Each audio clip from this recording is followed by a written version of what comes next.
শিক্ষক এই শব্দটা শুনলে আমাদের মনে কি ভেসে ওঠে?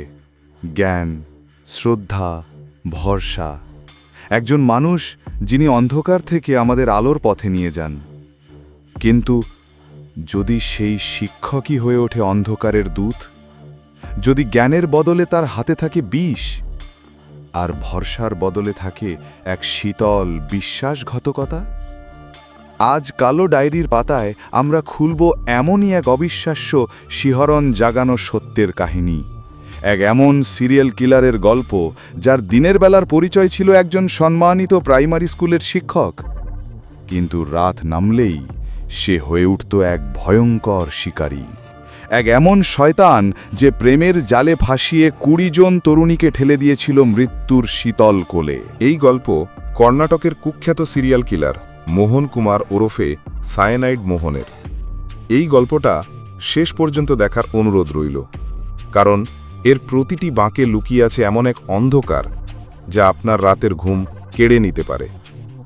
আর যদি আমাদের এই রহস্যের সফর আপনার ভালো লাগে, তাহলে কালো ডায়েরির পরিবারের সদস্য হতে ভুলবেন না। সাবস্ক্রাইব করে নিন, কারণ সত্যিটা কল্পনার থেকেও ভয়ঙ্কর। অধ্যায় ১, এক সাধারণ নিখোঁজ ডায়েরি। সময়টা ২০০৯ সাল। কর্ণাটকের ম্যাঙ্গালোরের একটি সাধারণ মধ্যবিত্ত পরিবার। তাদের ২২ বছরের মেয়ে অনিতা একদিন সকালে বাড়ি থেকে বেরোয় একটি চাকরির ইন্টারভিউ দেওয়ার জন্য। কিন্তু সন্ধ্যা গড়িয়ে রাত হয়, অনিতা ফেরে না। তার ফোন বন্ধ। উদ্বিগ্ন পরিবার অপেক্ষা করতে করতে যখন ক্লান্ত, তখন তারা পুলিশের দ্বারস্থ হয়। একটি সাধারণ নিখোঁজ ডায়েরি লেখা হয়। প্রাথমিকভাবে পুলিশের সন্দেহ ছিল হয়তো মেয়েটি কারো সাথে ভালোবেসে পালিয়ে গেছে। এমন ঘটনা তো আকছারি ঘটে। কিন্তু অনিতার পরিবার এই তত্ত্ব মানতে আজই ছিল না। তাদের মেয়ে এমন কাজ করতেই পারে না। তদন্ত শুরু হলো, কিন্তু কোনো সূত্র নেই, কোনো ক্লু নেই। অনিতার জীবনটা ছিল একটা খোলা খাতার মতো। শত্রু বলতে কেউ ছিল না। তাহলে গেল কোথায় মেয়েটা? তদন্তের একমাত্র সূত্রটা ছিল অনিতার কল রেকর্ড। সেই রেকর্ড ঘেঁটে পুলিশ একটি নির্দিষ্ট নম্বর খুঁজে পায়, এক অজানা নম্বর, যেটিতে অনিতা নিখোঁজ হওয়ার আগের কয়েক সপ্তাহ ধরে ঘন্টার পর ঘন্টা কথা বলতো। নম্বরটির মালিকের নাম মোহন কুমার। এই মোহন কুমার কে? পুলিশ খোঁজ নিয়ে জানতে পারে সে ম্যাঙ্গালোরের কাছেই একটি গ্রামের সরকারি প্রাইমারি স্কুলের শিক্ষক। বছর ৪৭-এর এক শান্ত নিরীহ চেহারার মানুষ। সমাজে তার যথেষ্ট সম্মান। একজন স্কুল শিক্ষক একটি মেয়ের নিখোঁজ হওয়ার ঘটনায় কিভাবে জড়িত থাকতে পারে? পুলিশেরও খটকা লাগে। জিজ্ঞাসাবাদের জন্য মোহন কুমারকে ডেকে পাঠানো হয়। সে থানায় আসে। তার মধ্যে কোনো ভয় বা উদ্বেগের লেশমাত্র নেই। সে অত্যন্ত শান্তভাবে অফিসারদের সব প্রশ্নের উত্তর দেয়। অনিতার ছবি দেখিয়ে জিজ্ঞাসা করা হলে সে স্পষ্ট জানিয়ে দেয় এই নামের বা এই চেহারার কোনো মেয়েকে সে চেনে না। তার আত্মবিশ্বাস এতটাই প্রবল ছিল যে তদন্তকারী অফিসাররাও দ্বিধায় পড়ে যান। হয়তো সত্যিই তারা ভুল লোককে সন্দেহ করছেন। হয়তো এই মোহন কুমার আর অনিতার প্রেমিক মোহন কুমার দুজন ভিন্ন ব্যক্তি।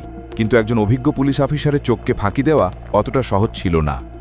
তিনি মোহন কুমারের ওই শান্ত শীতল চোখের আড়ালে কিছু একটা লুকানোর চেষ্টা লক্ষ্য করেন। তিনি হাল ছাড়েননি। তিনি ঠিক করেন এই মোহন কুমারের অতীতটা খতিয়ে দেখবেন। আর তখনই খুলতে শুরু করে এক ভয়ঙ্কর রহস্যের জট। অধ্যায় ২, একই সুতোয় গাঁথা মৃত্যুর মিছিল। তদন্তকারীরা কর্ণাটকের বিভিন্ন জেলার থানাগুলোতে খবর পাঠান। তারা জানতে চান গত কয়েক বছরে এমন কোনো ঘটনা ঘটেছে কিনা যেখানে কোনো তরুণী নিখোঁজ হয়েছে, বা কোনো পাবলিক প্লেস থেকে কোনো তরুণীর অজ্ঞাত পরিচয় মৃতদেহ উদ্ধার হয়েছে। খবরটা পাঠানোর কয়েকদিনের মধ্যেই বিভিন্ন জেলা থেকে ফাইল আসতে শুরু করে। আর সেই ফাইলগুলো দেখে তদন্তকারীদের কপালে চিন্তার ভাঁজ গভীর হয়। তারা অবাক হয়ে লক্ষ্য করেন গত ৬-৭ বছরে প্রায় একই ধরনের ঘটনা বারবার ঘটেছে। হাসান, মাইসুরু, বেঙ্গালুরু, মান্ডিয়া বিভিন্ন শহর থেকে প্রায় ২০ জন তরুণী নিখোঁজ হয়েছে। তাদের মধ্যে কয়েকজনের মৃতদেহ পরে উদ্ধার করা হয়েছে বাসস্ট্যান্ডের পাবলিক টয়লেট বা সস্তা লজের ঘর থেকে। আর সবচেয়ে আশ্চর্যজনক বিষয় হল প্রতিটি কেসের মধ্যে ছিল এক অদ্ভুত মিল, এক ভয়ঙ্কর প্যাটার্ন। প্যাটার্ন ১।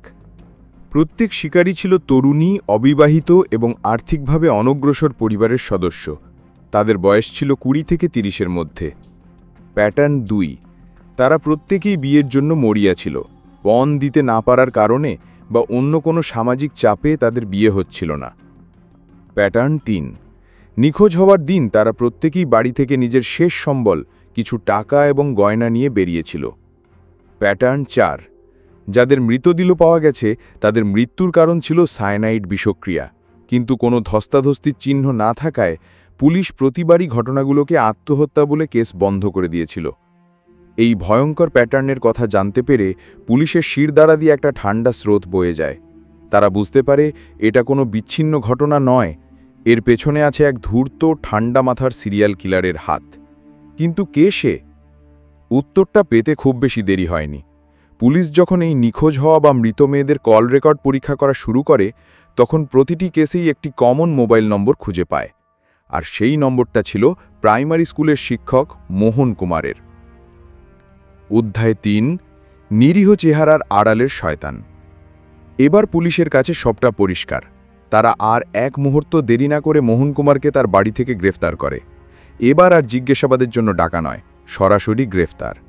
হ্যান্ডকাফটা হাতে পড়ার সময়ও মোহন কুমারের মুখে কোনো ভাবান্তর ছিল না। সে এতটাই শান্ত ছিল যেন সে জানত এই দিনটা একদিন আসবে। এবার জেরা শুরু হলো অন্য মাত্রায়। প্রথমে সে আগের মতোই সব অস্বীকার করতে থাকে, কিন্তু পুলিশ যখন তার সামনে একের পর এক প্রমাণ, কল রেকর্ড, বিভিন্ন শহরে তার যাতায়াতের প্রমাণ, মৃত মেয়েদের ছবি রাখতে শুরু করে, তখন তার সেই শান্ত মুখোশটা ধীরে ধীরে খসে পড়তে শুরু করে। এক পর্যায়ে সে ভেঙে পড়ে, আর তারপর কোনো অনুশোচনা ছাড়াই, কোনো আবেগ ছাড়াই সে বলতে শুরু করে তার অপরাধের কথা।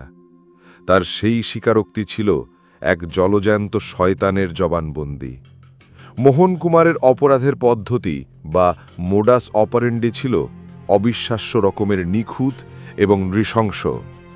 সে খবরের কাগজের পাত্রপাত্রীর বিজ্ঞাপন বা ঘটকদের মাধ্যমে এমন মেয়েদের টার্গেট করত যারা বিয়ের জন্য মরিয়া। এরপর সে তাদের সাথে যোগাযোগ করত।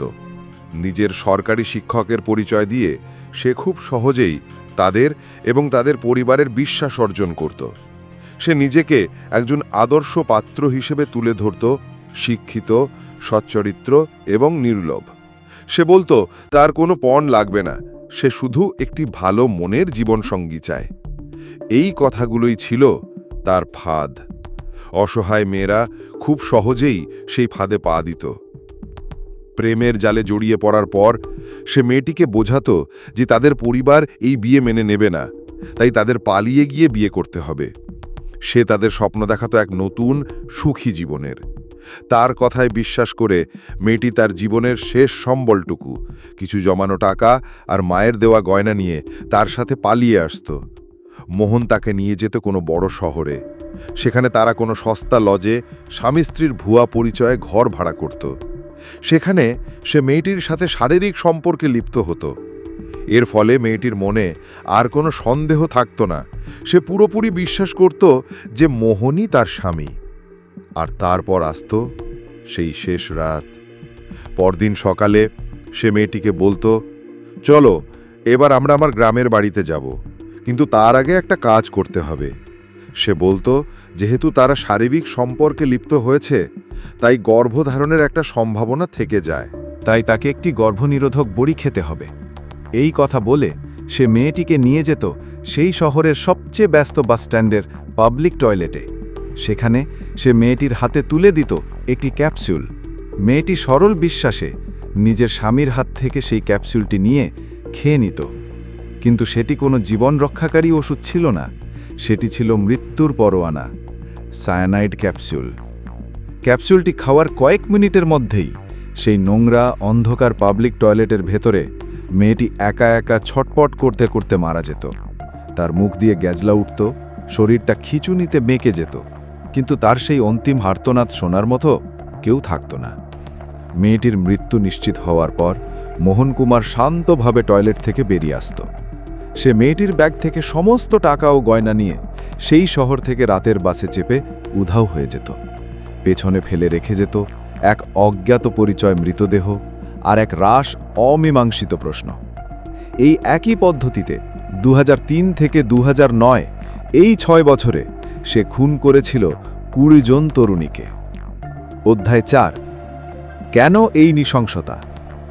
জেরার সময় পুলিশ তাকে প্রশ্ন করেছিল সে কেন এই কাজ করত, তার মোটিভ কি ছিল। মোহন কুমারের উত্তর ছিল ভয়ঙ্কর রকমের সরল। সে জানায় তার আসল উদ্দেশ্য ছিল শুধুমাত্র টাকা এবং গয়না লুট করা। সে কোনোদিন কোনো মেয়েকে ভালোবাসেনি। তার কাছে এই মেয়েরা ছিল শুধুমাত্র শিকার। তার মধ্যে কোনো অনুশোচনা বা অপরাধবোধের ছিটে ফোঁটাও ছিল না। তার কাছে এই 20টি খুন ছিল শুধুমাত্র 20টি সফল অপারেশন। সে ছিল এক বিশুদ্ধ সাইকোপ্যাথ, এক বিকৃত মনস্ক শিকারী, যার কাছে মানুষের জীবনের কোনো মূল্য ছিল না। এই ঘটনা সামনে আসার পর গোটা দেশ জুড়ে তীব্র আলোড়ন সৃষ্টি হয়। একজন নিরীহ চেহারার শিক্ষক যে এমন ভয়ঙ্কর সিরিয়াল কিলার হতে পারে তা ছিল মানুষের কল্পনারও বাইরে। সমাজের প্রতিটি স্তর থেকে ধিক্কার এবং ঘৃণার ঝড় ওঠে। দীর্ঘ বিচার প্রক্রিয়ার পর আদালত মোহন কুমারকে বিরল থেকে বিরলতম অপরাধী হিসেবে চিহ্নিত করে। একাধিক খুনের মামলায় তাকে দোষী সাব্যস্ত করা হয় এবং মৃত্যুদণ্ডে দণ্ডিত করা হয়। সায়ানাইড মোহন নামটা শুনলে আজও কর্ণাটকের বহু মানুষের গা ছমছম করে ওঠে। এই গল্প শুধু এক সিরিয়াল কিলারের গল্প নয়, এই গল্প আমাদের সমাজের সেই ক্ষতগুলোকে চোখে আঙুল দিয়ে দেখিয়ে দেয়, যেখানে পণপ্রথা, সামাজিক চাপ আর বিয়ের জন্য মরিয়া হয়ে ওঠা মেয়েরা খুব সহজেই প্রতারকদের শিকার হয়ে যায়। এই গল্প আমাদের শেখায় বিশ্বাস শব্দটা কতটা ভয়ঙ্কর হতে পারে যদি তা ভুল মানুষের ওপর করা হয়। কালো ডায়েরির এই পাতাটি আমাদের বারবার মনে করিয়ে দেয় সবচেয়ে ভয়ঙ্কর অন্ধকার হয়তো সেই মানুষের মধ্যেই লুকিয়ে থাকে যার মুখে থাকে সবচেয়ে সরল হাসি। আজকের মতো কালো ডায়েরির পাতা এখানেই বন্ধ হলো, কিন্তু আমাদের চারপাশে এমন হাজারো না বলা সত্যি লুকিয়ে আছে। সেই সব সত্যের সন্ধানে আমরা আবার ফিরব। যদি আমাদের এই তদন্ত আপনার ভালো লেগে থাকে তাহলে আমাদের যাত্রায় শামিল হন। চ্যানেলটি সাবস্ক্রাইব করুন এবং বেল আইকনটি প্রেস করতে ভুলবেন না, যাতে কোনো রহস্যই আপনার নজর এড়িয়ে না যায়। ভালো থাকবেন, সতর্ক থাকবেন।